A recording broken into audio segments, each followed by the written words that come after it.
Хайырлы көн, дуслар. Татар кайда булса да үзенекен мактар диләр. Шуңа күрә Тукай янына килеп бастым әле. Ләкин без Башкортстанда. Туймазы шәһәрендә, Туймазы районында без бүген һәм нәкъ шушы ноктадан безнең Башкортстанның татар авыллары буенча бу сезонның беренче сәфәре дә башланып китәчәк. Алдагы бер 4 тапшыруда без Чакмагыш, Шаран һәм әлбәттә Туймазы районындагы татар авыллары буйлап сәфәр кылырбыз. Менә тапшыруны башлаган вакытта гына шушындый бераз күңелсезрәк һава торышы булып тора. Аптырамассыз, алдагы көннәрдә дә әллә нәрсә матурлыклар вәгъдә итмиләр. Әле яңгыр, әле җил, әле кояш, әле болытлы һава торышларында төрле җирләрдә йөргәнебезне күреп белеп торырсыз. Ничек бар шулай күрсәтәбез, юлчыларның хәлен сез дә аңларсыз дип уйлыйм. Әлегә беренче тапшыруыбызны һәм сәфәребезне Аллага тапшырып башлыйбыз. Бүгенге чыгарылышыбыз зур сәфәр башлангычы икәнен истә тотып, Туймазы шәһәрендә читләтеп узмыйбыз. Татарстанга терәлеп торган район үзәге буларак, Туймазының Башкортстанда яшәүче татарлар тормышына йогынтысы бик зур. Танышуыбызны тарихтан башлыйк. Туймазы районының үзәге Туймазы шәһәре үзенең тормыш юлын 1912 елдан исәпләй. Бу бәйләнгән инде Туймазы районы урнашкан ул Республикасы Башкортстанның көнбатыш чикләрендә һәм безне Татарстан Республикасы белән Ак елгасы аерып тора. 2 сәгатькә безнең аерма бар. Туймазы шәһәрен, Туймазы җирлегенең барлыкка килүенә сәбәпче булып, Бөгелмә, Златоуст Бөгелмә тимер юлын төзү сәбәпче булып тора. Чөнки Уралда җитештерелгән икмәкне үзәккә озату өчен транспорт юлы кирәк була һәм шушы 1912 елда инде тимер юлы үзен беренче паровоз үтә, ә моңынчы чит авыллардан килеп тимер юлын эшләгәндә, землянкаларда яшәп, авыл кешеләре тимер юлын салуда катнашалар. Иң беренче булып инде вокзал төзелә, ачык далада һәм шушы тимер юлы булуы, транспорт белән бәйләнеш булу үзәк белән киләчәктә инде сәбәпче була, аның үсешенә. Туймазының Башкортстанда иң бай нефть ятмалары өстендә утырганын белеп торсак та, районның һәр почмагында шайкалып торучы сиртмәләргә көннәр буе шаккатып карап йөрдек. Күпләп нефть чыгару бу якның хәзерге кыяфәтен генә түгел, тарихының да йөзен билгели. 1937 елны Туймазы җирлегендә ачылган нефть яткылыгы, ул фонтан булып үзенең барлыгы турында академик Губкин бик күп эзләнүләр алып барган соң, бу өлкәдә, бу тирәләрдә бик зур бай нефть яткылыклары барлыгын билгеләп үтә. Мөмкинчелекләр булмаулыктан нефтьне үзләштерү тукталып тора һәм инде сугыш башланып, 1943 елларны Кавказ якларындагы нефть яткылыклары немецлар кулына төшкәч, армиягә кирәк була ягулык һәм 43 елдан башлап, ныклап инде нефтьне табу үзләштерелә. Һәм соңыннан мына белешмәләр буенча шуны без беләбез, Бөек Ватан сугышының соңгы елларында һәрбер 4нче танк, һәрбер 3нче самолет Туймазы җирлегендә табылган, эшкәртелгән, ягулык белән тәэмин ителгән булып чыга. Туймазы тарихына тирән кермибез. Безнең биредә тукталуыбызның төп сәбәбе шәһәрнең якын тирә районнарының татар тормышын гөрләтеп торучы Татар дәүләт драма театры һәм татар үзәге булу. Әлеге ике оешма халкыбызның гасырлардан килгән милли үзаңы терәкләре. Бездә инде Советлар Союзы вакытында без гел татарча укыдык. Менә мин үзем biz урыс теле белән татар телен генә, грамматика белән генә укытырган идек. Литератураны гына урысча, калганы бер бөтенләй татарча иде. Шулай булгачтан безнең ата-бабаларыбыз да белгәндер бит безнең кем икәнне. Менә шу китапта безнең инде тарихка таянып, архивка таянып эшләгән документларда безнең Минзәлә мөслим якларыннан килеп утырган халыклар икәнебезне расладык. Күп авылны ала башсаң, безнең яклардагы барысы да мына шушы ул Шаран районнарын аласыңмы, ул Дүрмәнне аласыңмы, ул Шалмалысын аласыңмы, ул Сәрдекне аласыңмы. Мына барысы да алар шул яклардан күчеп утырган халык булып чыгалар. Шушы халыклар алар нинди ул вакытта ким булганнардыр? Документ буенча татар типтер дип аталалар инде алар. Мына шушы кешеләр белән без инде ата-бабаларыбыз шуннан без язмалар буенча караганда без инде ата-бабаларыбызның татар булып килеп утырганнарын без шушыннан тарих битләреннән таныдык. Шулай булгач инде безнең каннарда бит инде татар канага. Без инде никадәр генә без кем дип әйтмәсеннәр, без бит инде үзебезнең шушы татарлыктан чигенә алмыйбыз бит инде. Хәтерләсәгез, Фәнир абый белән без 2018 елда Башкортстанга беренче сәфәребез вакытында танышкан идек. Фәнир абый тәкъдиме белән Илфак Шихапов язган «Кемнәр соңгы Төмәнәк бабай» китабы бу төбәктәге татар авыллары тарихын документлаштыруның нигезе, башлангычы булып тора. Кадерле дуслар, бу кадәрле күләмле тарихны каяндыр үзебез генә эзләп табып, өйрәнеп бетерү әлбәттә мөмкин түгел. Шуңа күрә без гел шушы төбәктә чыккан китапларга таянабыз. Бик матур китап «Ак буенда ак томан» дип атала. Бу Фәрит абыйның китабы. Калын китап. Монда бер генә авыл түгел, монда шул Аблайы да бар, Токмак Каран да бар, Бәткә авылы тарихы да шушында кергән. Ләкин алай да бөтенесе дә теге ниндидер автор язган тарих кына түгел. Монда бит инде әкият, риваятлар белән генә тутырырга була. Эштәлеген генә карабызсак та, монда документлар бик күп. Хәтта үзеңнең шәҗәрәне өйрәнә башлаган вакытта да архивлардан ул мәгълүматны алыр өчен анда ярый суык күләмдә акча кирәк. Аларны эзләп табу бер мәсьәлә әле. Алан бит әле копияләрен чыгарырга кирәк, исбатларга кирәк. Шуңа күрә бу китапта 16-нчы елгы, 34-нчы елгы, 59-нчы елгы, 17-нче елгы, 11-нче елгы бик күп документаль я ревизский сказкага кергән исемлекләр, кемнәр яшәгән, нәрсәләре булган аларның, я инде соңрак вакытлары кисә халык саны алу мәгълүматлары кертелгән, барысы да авылларга бүленеп күрсәтелгән. Менә шушындый китаплар, алар инде авыл тарихы, аның матурлыкларын сөйләү генә түгел, алар документаль нигез булып торалар, алга таба башка кешеләргә дә үзләренең кемлекләрен аңлау өчен. Монысын инде ассызыклап әйтеп узабыз. Китапны юлдаш итеп Туймазыдан 21 километр ераклыкта урнашкан Аблай авылына юнәләбез. Әлегә безгә Аблай дигән атаманың авылга нигез салучы ир-ат исеменнән алынганы, аның Тигәнәк дигән мәгънә бирүе һәм әлеге авылның Ак буенда урнашуы билгеле. Беренчедән башлыйсы килә Ак буе авыллары дигән төшенчәдән. Моны бит инде фәнни төшенчә дип әйтергә була бүгенге көндә. Ак буе авыллары дип әйткән вакытта без нинди төркем авылларын алып әйтәбез һәм аларның инде исеменнән күренеп тора, Ак буенда урнашуыннан тыш тагын инде уртаклыклары бар. Ак сүзе ике хәрефтән тора. Ул изге су, изге елга дигән мәгънәне аңлата. Көчләп чукындыру башлангачында бит инде безнең халык үз динен саклап калыр өчен шушы елга буена килеп сыена. Төптә менә алар менә тирәк авыллар бөтенесе төптә бер-берсе белән бәйләнгән. Алар менә елга бит инде ул граница түгел. Кыз биршәләр, ул алышалар. Әле дә халык бер-берсе белән йөрешеп торалар. Алар бер дә бәйләнеш. Менә йөреп китсәк, Кәкребаш, Тукмак Каран, Аблай, Бәтке, Күгәрчен бүләк, Заид, Стәрле, Шәкән авыллары. Аны даш китап бит ул Акның биягында Шәкән авылы бар икән, Азнакай районында, Саран районында да бар. Бакалар районында Стәрле бар икән, Азнакай районында да бар. Шулай китә, алар бер-берсе белән бик нык бәйле астан ул. Башлыча алар Акның теге ягыннан хәзерге Татарстан ягыннан бу якка күчеп утыручылар. Обязательно шулай. Ни өчен бу яклар тынычрак булып саналган ул вакытта? Тынычрак булып саналганда, менә әйтәйек бит инде Тукмак Каран авылы килеп күченеп киләләр Зәй районының Тукмак авылыннан. Монда анда җир дә җитмәй, халык күп, эшкәртергә җир аз.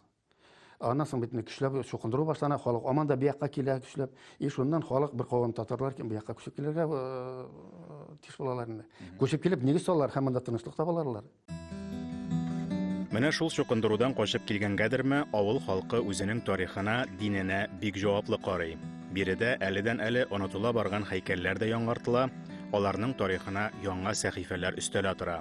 Чөнки мирасхана киштәләрендә эзләнүләр тукталмый. Бу дөрестәндә күренмәслеге имени моны белмәделәр менә кайда икән. Ну, бик борынгы бабайлар гына моны кайда икән беләләр. Чөнки монда тора Насыйбуллин Файз абый, хәзер аңа 86 яшендә. Без зиратны чистартырга килгәч, моны мин дә белмәйдем.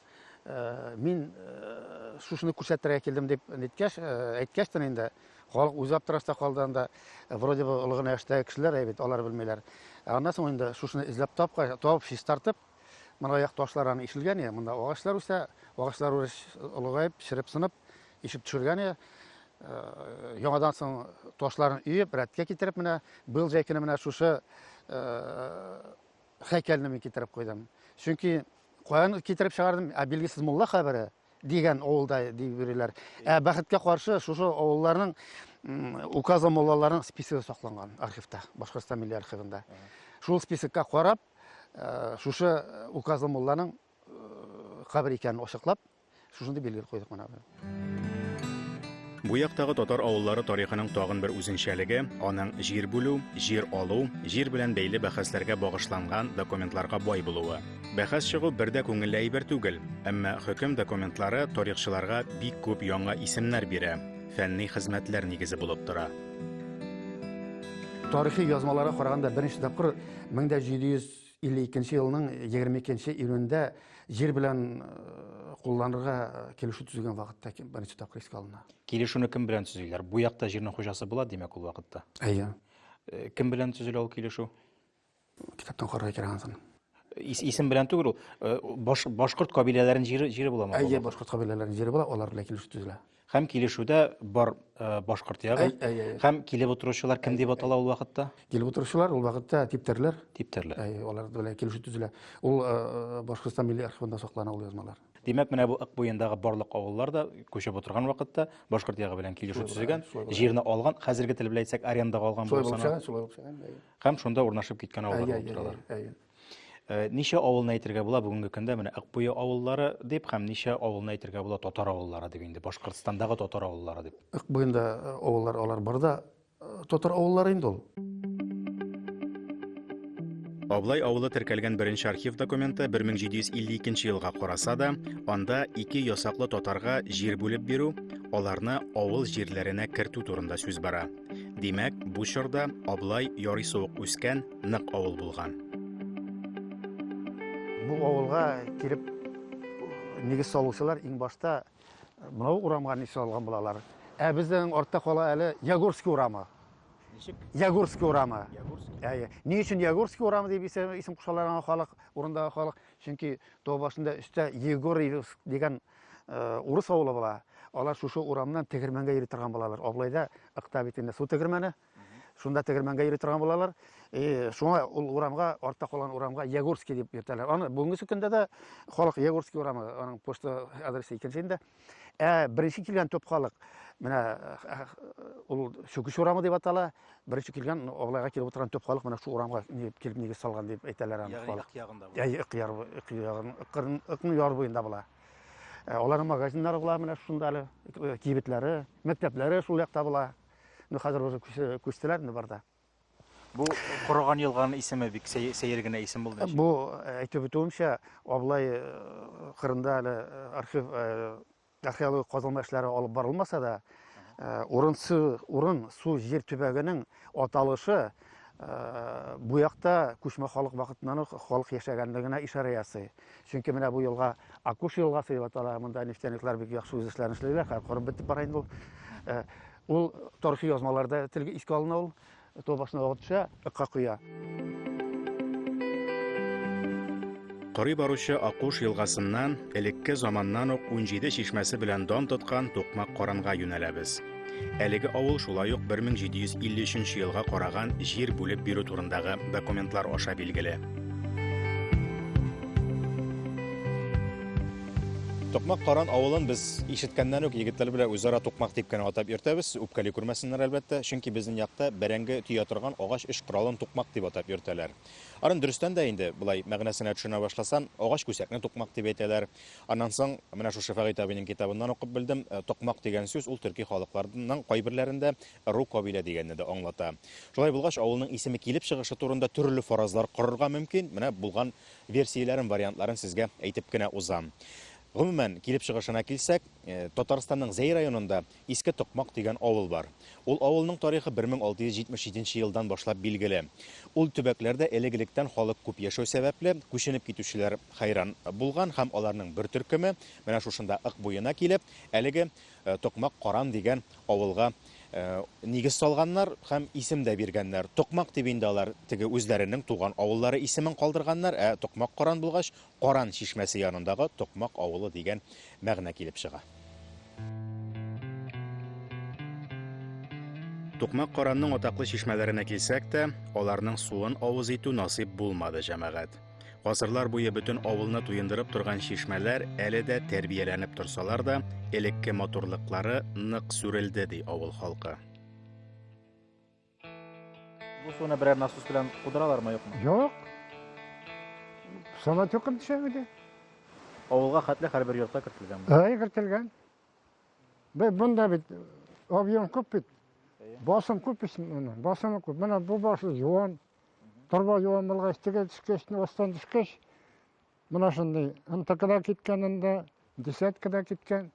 Ne torba torba ile şunu yolga suzdular indi. Bu soğuştan soңгы yıllar. Шул вакыттан бери тора инде. Ay. Хәзерге көндә әле дә шушы чишмә суын эчәсезме? Bey kim satıp alırga niye yok, возможности yok. İşebilinde, koşağında içmeyi bilmey, suğun bulmasa. Нәрсәгә бузылды бу чишмә? Bey neseke bedelde deyip, yükkenliklerin teki boş yerge tuturalar tutulu suğu. Şunu diyen indi, bunda kurugun kaşalkı bit. Kurugun skvajin. Бу суның составында табылды дигән сүз. Doğuldu diyen bey bana ikeloklar şerge raksı deyip taptılar. Ни кызганыч, менә шулай үз яшәешләренең ямен югалта баручы татар авыллары да бар. Һәм алар саны бер дә кимеми, арта гына. Гомумән күпчелек авыллар картая, кечерәя, зиратлар зурая. Безгә бабайлар әйтү буенча Кәкребаш белән ике арада булган авыл башланып киткәндә аның исеме Гаул булган. Шуннан соң табигатьнең үзгәрү хакындамы ничектер алар или 2 елганы шулай яратып, чишмә башын күреп, шунда күчкәннәр. Шушы Токмак Каран авылына инде. Токмак Каран дип атаганнар. Зират инде ул 1750 елларда монда башлап җибәргәннәр.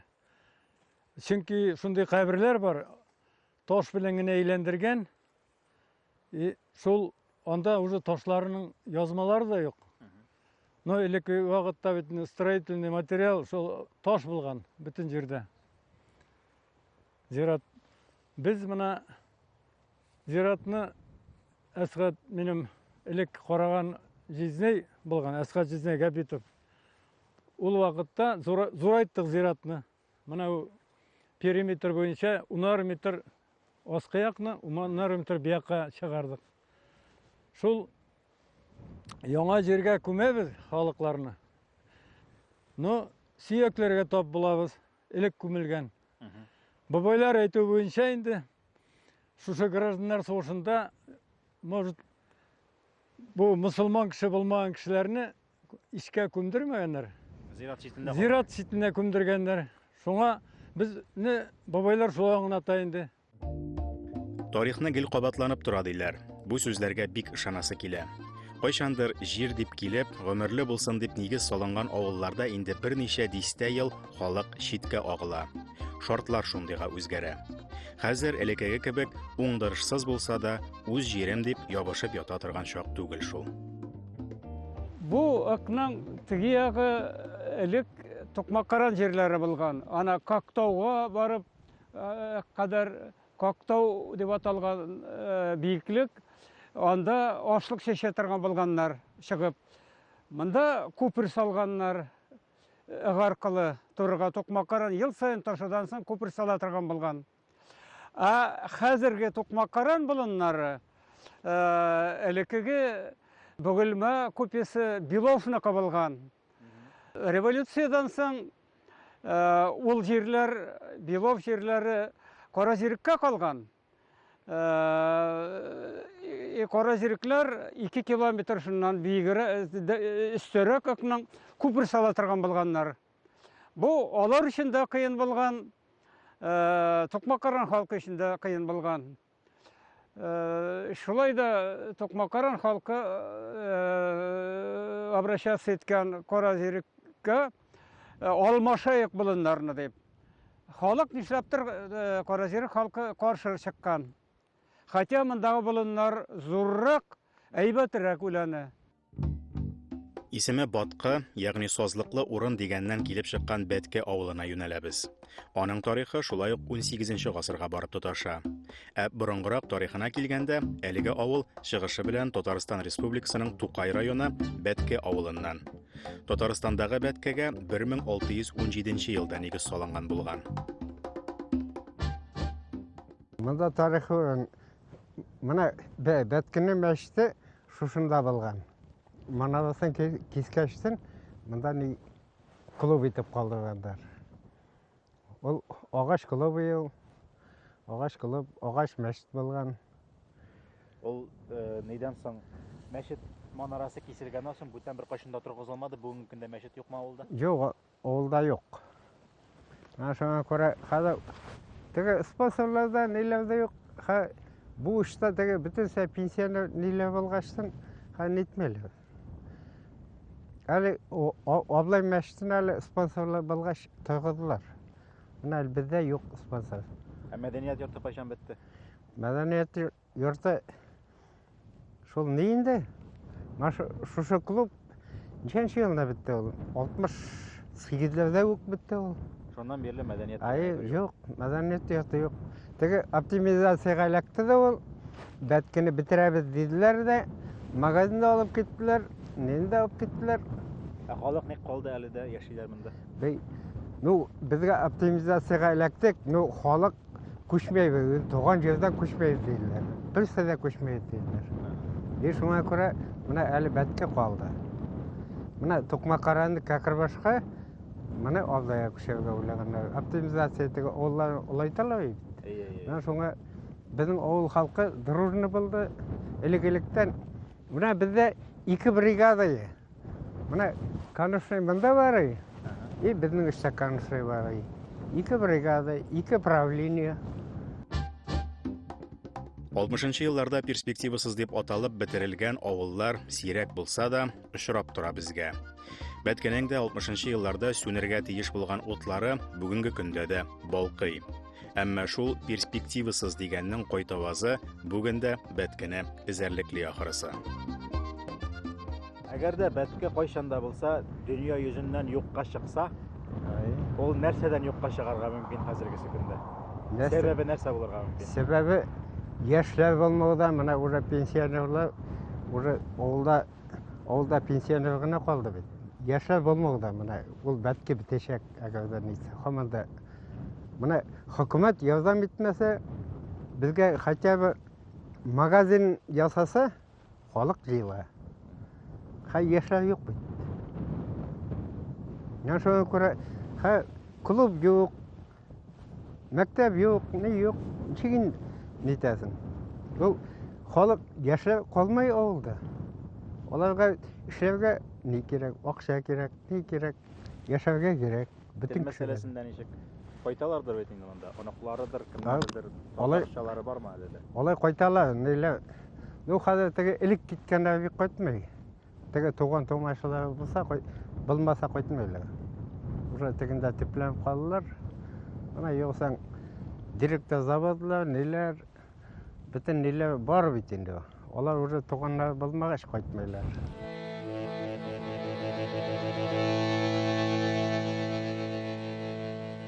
Аллаға шүкір, бірінші генә көн булып, әле тарихка кирип кенә барсак та, буяк тарихы турында әйтәбез, тиз эшләнде, җитез йөрелде, һәм без көньяк тысында 3 авылны да әйләнеп, янәдән Туймазыга кайтып җитә алдык.